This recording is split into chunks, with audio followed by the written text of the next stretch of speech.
La democracia representativa está sufriendo un claro deterioro en todo el mundo que se manifiesta en la crítica de unos, la indignación de otros y la insatisfacción de casi todos. También en España está sucediendo, como reflejaba la última encuesta publicada del CIS del mes de abril, donde un 82% de los encuestados calificaban entre mala y muy mala la situación política.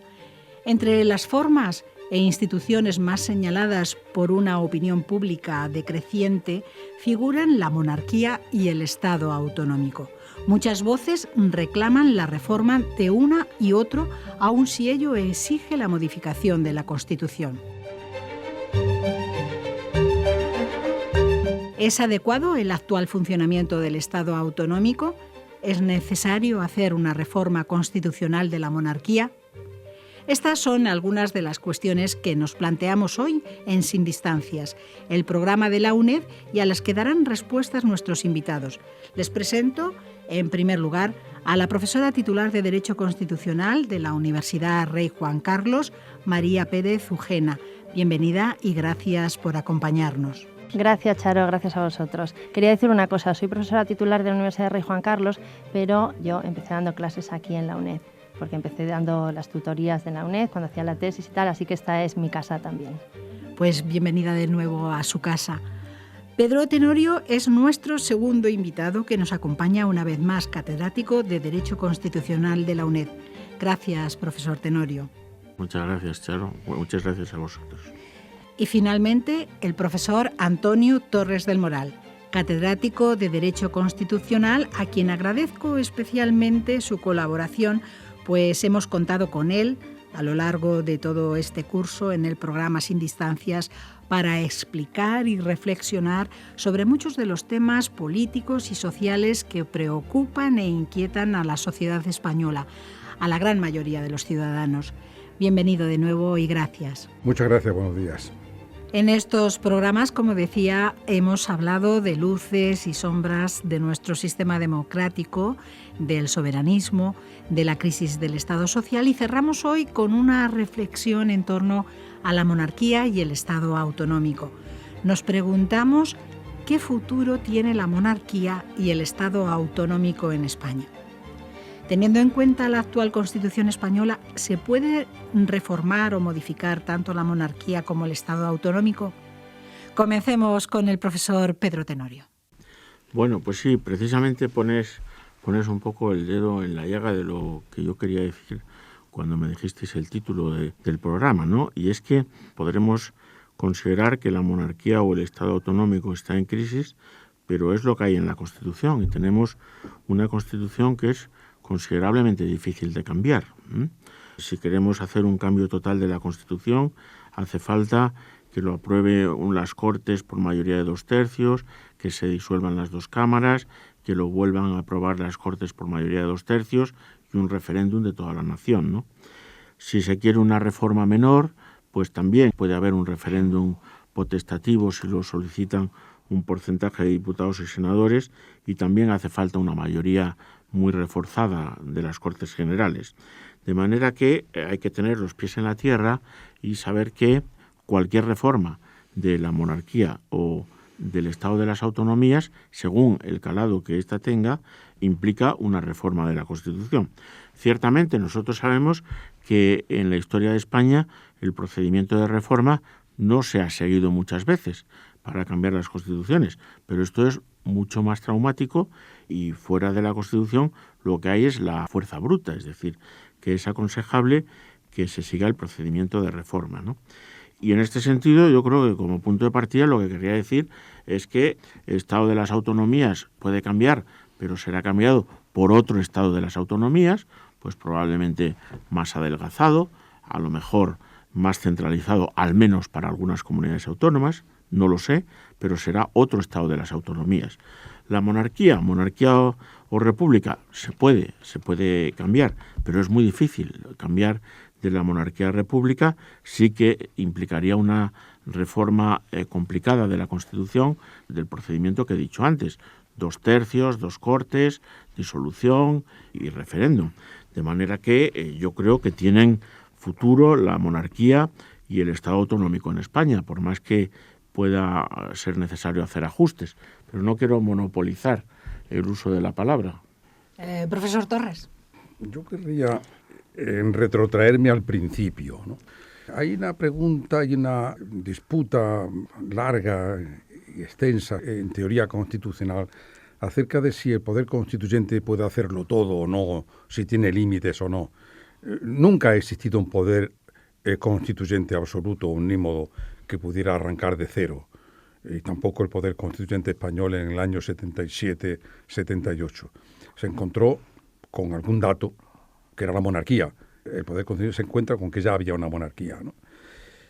Por lo tanto, la salida de la dictadura a la democracia no podía ser no monárquica, tenía que ser monárquica, porque había un rey que se puso al frente del cambio y por lo tanto se estaba legitimando democráticamente con eso. La salida tampoco podía ser no democrática, salíamos de una dictadura y era justamente para hacer una democracia. Y la salida a la dictadura tampoco podía ser de un Estado unitario centralizado. Precisamente se buscaba el contrapeso de lo que había sido antes.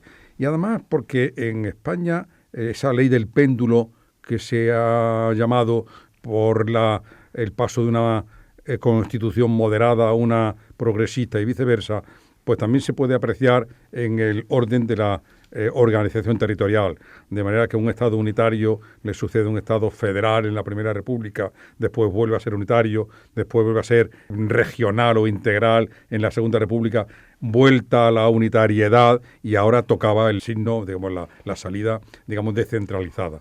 Y eso eran salidas absolutamente imperiosas, no podía ser de otra manera. Ahora bien, teniendo en cuenta eso, la monarquía, que era un dato con el que se encuentra el constituyente, ha tenido una opinión favorable durante 30 años, ¿no? Y en los últimos años, sin embargo, pues la opinión pública, digamos que es decreciente, por utilizar la palabra que tú utilizaste al principio en la presentación del programa. En cuanto al Estado autonómico, la división de opiniones ha sido regla general desde el principio. Y podemos decir que ha funcionado no demasiado bien y tampoco demasiado mal, vamos a decirlo en términos poco entusiastas, de que ha funcionado de una regular, digamos. Pero es verdad que desde hace unos años para acá, sobre todo con la última oleada de reforma de los estatutos, ha despertado también una opinión pública decreciente, cuando no manifiestamente desfavorable. Y esa es la situación en la que nos encontramos actualmente con esos dos, digamos, salidas políticas de la dictadura a la democracia. Un Estado autonómico que no satisface, pese a que en el recorrido anterior no funcionó del todo mal, ¿no? Y una monarquía que, a pesar de que ha funcionado bien durante mucho tiempo, últimamente está, digamos, siendo criticada por algunas contrariedades que ha sufrido, vamos a llamarlas así. Entonces, en esta situación actual, es legítimo preguntarse no si tiene futuro, sino en todo caso, ¿qué futuro tiene? Es decir, hace falta tocar la monarquía, el título segundo de la Constitución, con los problemas que ha dicho el profesor Tenorio, de que eso exigiría una reforma agravada de la Constitución, y si hay que tocar o no y de qué manera el Estado autonómico, por ejemplo, como dicen algunos colegas o en la tribuna pública en general, si convendría una salida federal del Estado autonómico. Y así se puede plantear y sobre eso, si queréis, podemos seguir charlando. María. Bueno, si la pregunta es sobre el futuro de la monarquía y el futuro del Estado autonómico, básicamente estoy de acuerdo con lo que han dicho el profesor Pedro Tenorio y el profesor Antonio Torres. Yo diría que sí, que es cierto que es difícil cambiar la Constitución del año 1978, pero también lo es que las circunstancias que se dan en la actualidad son muy diferentes de las que había cuando se hizo la Constitución de 1978. En el momento de elaborar la Constitución estábamos en una situación de una enorme dificultad y, de hecho, pues había posiciones absolutamente encontradas y hubo que llegar a un acuerdo, a un consenso sobre la base de un desacuerdo total. Es decir, había temas, concretamente el tema de la monarquía, el tema territorial, en los que hubo un claro desacuerdo, donde las opiniones en torno a una cuestión y a la otra eran absolutamente diversas. Y ahí se consiguió llegar a un consenso. Entonces, yo creo que aunque seamos críticos con la Constitución, sobre todo en relación con el sistema autonómico, que hay muchas voces críticas ahora, incluso con la monarquía, donde se ha planteado si realmente está suficientemente legitimada, porque en su momento no hubo un referéndum a favor o en contra de la monarquía, y había quien decía que tendríamos que haber hecho un referéndum independiente de la monarquía y diferente del resto de la Constitución. Pero yo creo que si valoramos la conveniencia de entrar en un sistema como el que hubo que entrar en ese momento, con los problemas que había, creo que la Constitución todos lo vemos de una manera muy positiva y muy favorable. Ahora, han pasado muchos años y tenemos que plantearnos cuál es la situación actual. También es verdad que en el momento en que nos estamos planteando esto, estamos en una situación crítica desde un punto de vista económico, desde un punto de vista de legitimidad de las instituciones y desde un punto de vista de un desánimo enorme en la sociedad. Si lo vemos por partes, por hacer una referencia a cada uno de los problemas que se han planteado, yo creo que casi habría que estar una hora hablando de uno de ellos, ¿no? Porque los dos dan para mucho, pero hablemos, voy a hacer una pincelada de cada uno. En relación a la monarquía, yo haría una valoración muy positiva de lo que ha sido la función de la institución monárquica durante este tiempo. Realmente creo que ha dado estabilidad a un sistema que era muy difícil. Como ha dicho el profesor Antonio Torres, veníamos de una historia de un constitucionalismo pendular, donde pasábamos de un régimen liberal a un régimen conservador, y en medio o había un golpe de Estado o había un movimiento revolucionario. Es decir, no hemos conseguido un consenso como el que se ha conseguido en la Constitución de 1978 en toda nuestra historia. Por lo tanto, yo creo que eso hay que valorarlo de una manera muy positiva. Ahora, ¿qué ocurre con la monarquía hoy? Pues que está en una situación crítica, es decir, el último balance del CIS ha suspendido, ha sacado un 3 y pico, no ha llegado al 4. Entonces, yo creo que los debates se deben hacer teniendo en cuenta las situaciones sociales, teniendo en cuenta la legitimidad de las instituciones. Es decir, no podemos decir, bueno, es que como es muy difícil cambiar la Constitución, yo creo que el poder constituyente está en el pueblo y el pueblo es el que tiene que cambiar la Constitución. Ahora, hay un procedimiento precisamente previsto para evitar que esos cambios sean cambios violentos y demás, pero eso no quita para que tenga que haber una situación de acople entre lo que quiere el pueblo y lo que se determina en la Constitución. Entonces, ¿qué habría que hacer? Lo comentábamos antes, una consulta al pueblo, un referéndum sobre si quiere una monarquía o una república para legitimar ahora nuestro sistema, pues quizás sea el peor de los momentos, ¿no? Porque también tenemos que tener en cuenta la crisis económica en la que estamos y las circunstancias que han rodeado a la corona en este último año, que ha sido el annus horribilis de la corona, ¿no? Pero esto tendríamos que ver qué forma, qué manera para poder abrir un procedimiento de reforma constitucional y plantear qué es lo que el pueblo quiere. Y no sé cuál será el mejor momento. En fin, yo creo que es un debate, pero desde luego yo creo que decir que es difícil reformar la Constitución y cerrarnos en eso a espaldas del pueblo, no.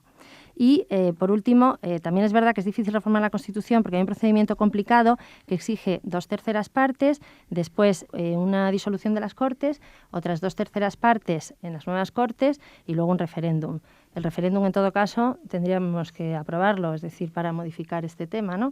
Pero, además, el tema de la disolución de las Cortes sería aprovechar el momento en que están terminando unas Cortes para entrar con las siguientes, ¿no? Y luego, en relación al tema autonómico, sí quería comentar que creo que es un poco la misma idea, es decir, fue otro de los temas que se cogió con alfileres cuando se hizo la Constitución y en realidad todos sabemos que es un régimen que está diseñado pero no acabado, es un régimen inacabado.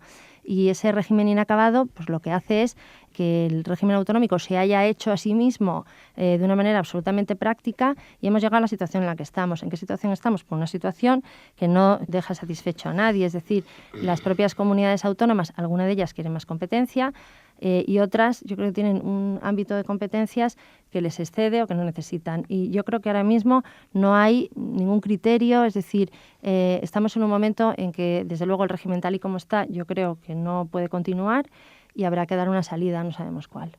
Yo creo que el problema del referendo sobre la monarquía se va a plantear siempre que apostemos por un cambio en la Constitución de algún precepto e incluso de una coma.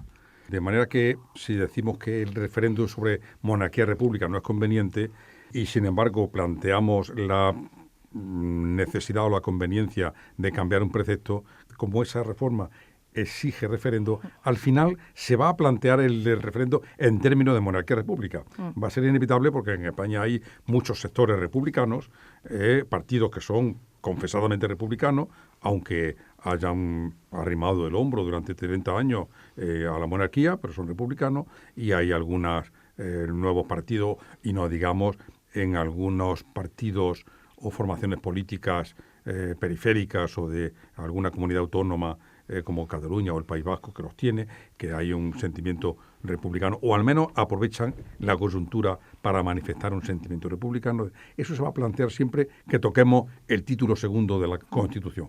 De manera que, si no es conveniente plantearlo abiertamente sobre monarquía república, más vale que nos olvidemos de reformas. Pero lo que ocurre es que el título segundo está muy mal diseñado. El título segundo, el constituyente lo que hizo fue tomar el derecho histórico, desde la Constitución de Cádiz, el 37, el 45, el 76, etcétera, y lo trasplantó a la Constitución actual casi igual que venía en el derecho histórico. La sucesión, la abdicación, todo eso exactamente igual. Y claro, ha llovido mucho desde 1812 hasta ahora, ¿no? Sí que es verdad que técnicamente es deficiente, pero su reforma es muy complicada y políticamente quizá inconveniente.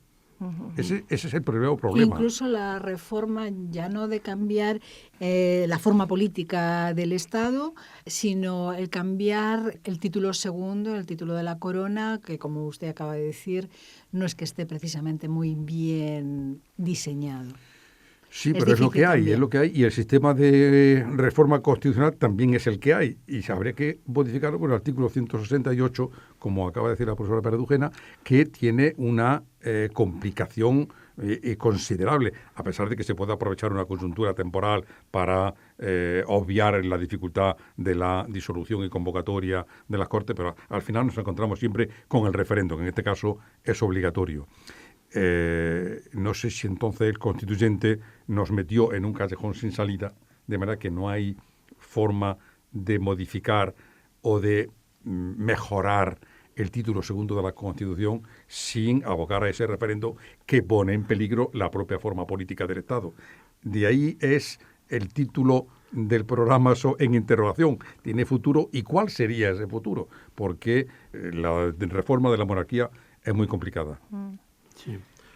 Yo quisiera seguir al hilo, muchas gracias, al hilo de lo que han dicho el profesor Torres del Moral y la profesora Pérez-Dujena. Quisiera desarrollar un par de ideas que han planteado. Por un lado, un futuro federal, para una evolución federal para el Estado de las autonomías. Bueno, yo a este propósito quisiera decir que prácticamente hasta 2003 era facilísimo encontrar, tanto en el ámbito político como en el ámbito doctrinal científico de los constitucionalistas, la afirmación de que nuestro Estado tenía una descentralización equiparable a la de un Estado federal, que era o incluso más descentralizado que un Estado federal. Lo que ocurre es que yo creo que quizás, no soy historiador, pero quizás fue a partir del momento en que los votos de Esquerra Republicana de Cataluña han sido necesarios bien para los gobiernos en la comunidad autónoma catalana, bien para los gobiernos de Madrid, directa o indirectamente, pues se va abriendo paso la idea de que el Estado de las autonomías no sirve, de que el Estado de las autonomías es un fracaso. Después se pone de manifiesto algo que era obvio, y es que era caro, lo cual es especialmente grave en la situación de crisis, pero el Estado de las autonomías hasta 2003 o así se consideraba un éxito. ¿Federal o no federal? Bueno, es un Estado descentralizado hasta un grado federal si tenemos en cuenta el nivel de competencias que tienen las comunidades autónomas, el nivel de gasto y la autonomía para ese gasto. Lo que pasa es que esa descentralización no significa que el Estado tenga todas las características, todas las técnicas de un Estado federal. Por ejemplo, la soberanía es solo la del Estado. Por ejemplo, no tienen autonomía constitucional las comunidades autónomas. Por ejemplo, no tienen poder judicial las comunidades autónomas. No tienen un derecho penal. No participan como tales comunidades autónomas en la reforma de la Constitución.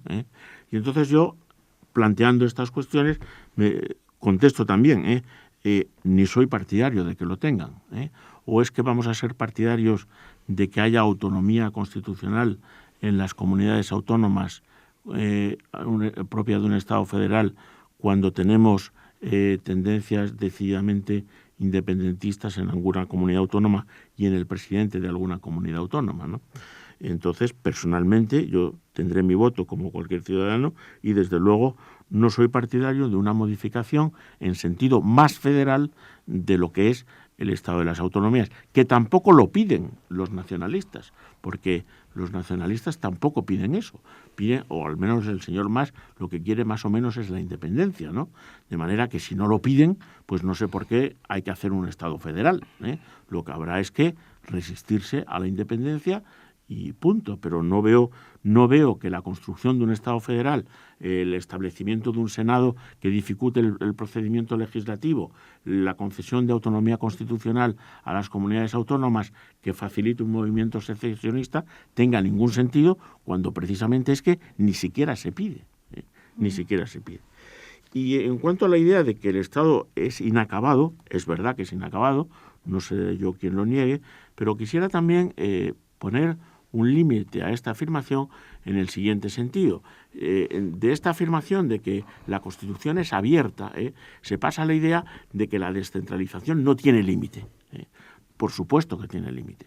La Constitución establece en el artículo 149 una serie de competencias exclusivas del Estado que en ningún caso se pueden rebasar por ningún estatuto de autonomía, ni ley de transferencia o delegación, ni por ninguna norma subordinada a la Constitución. Para modificar el artículo 149 de la Constitución hace falta una reforma de la Constitución.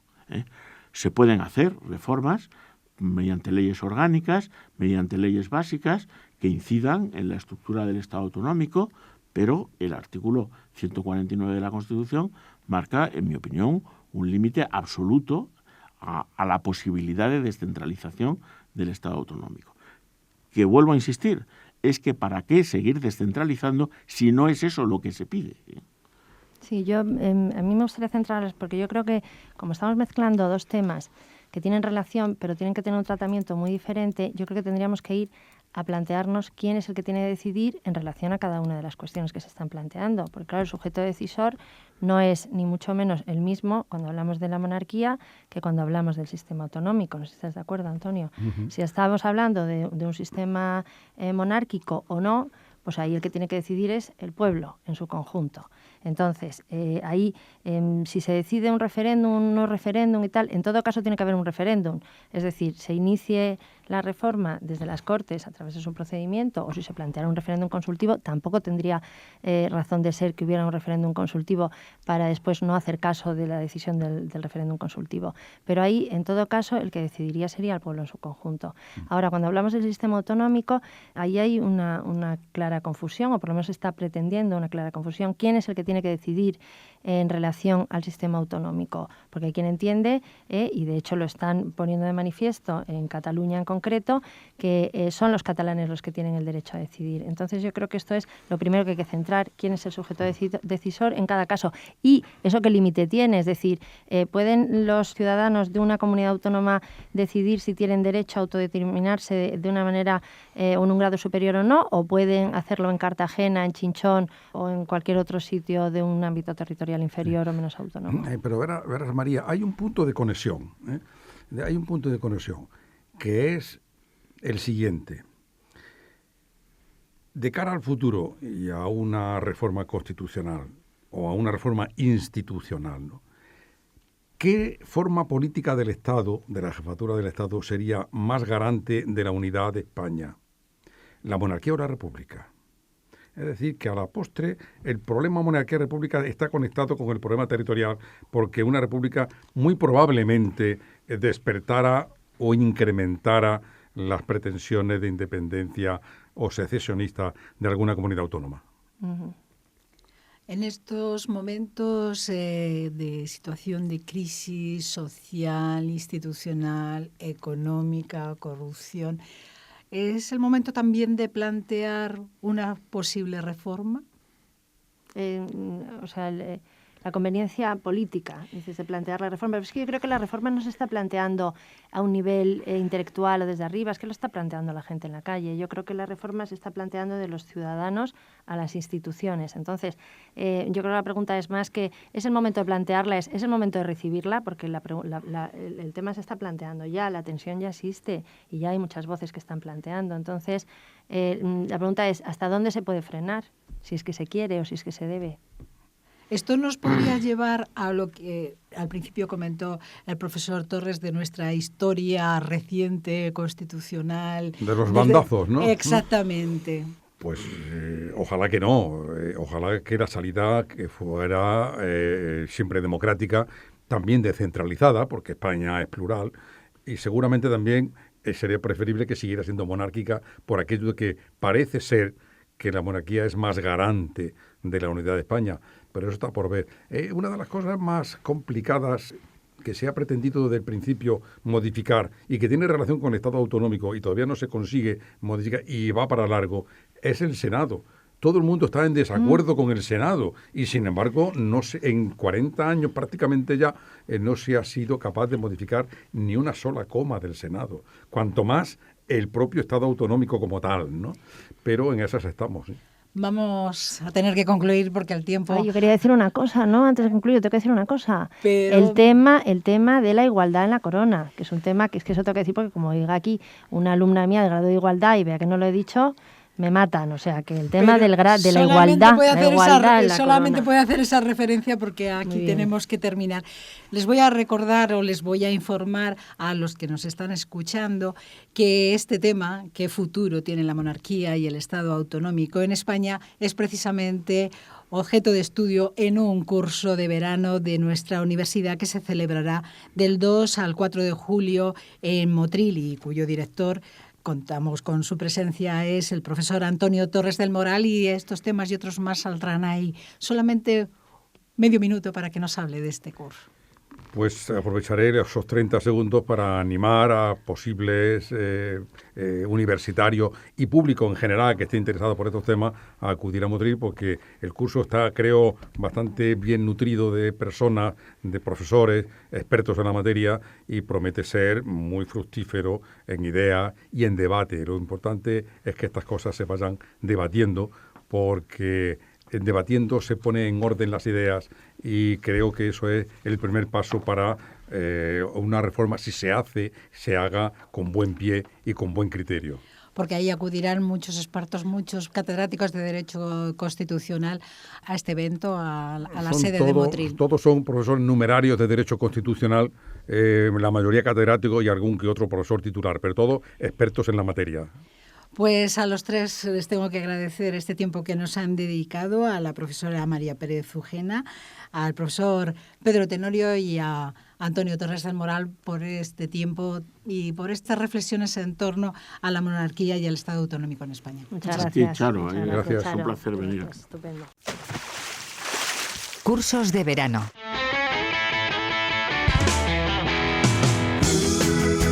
www.uned.es/cursos-verano. Disfruta el verano de una forma diferente.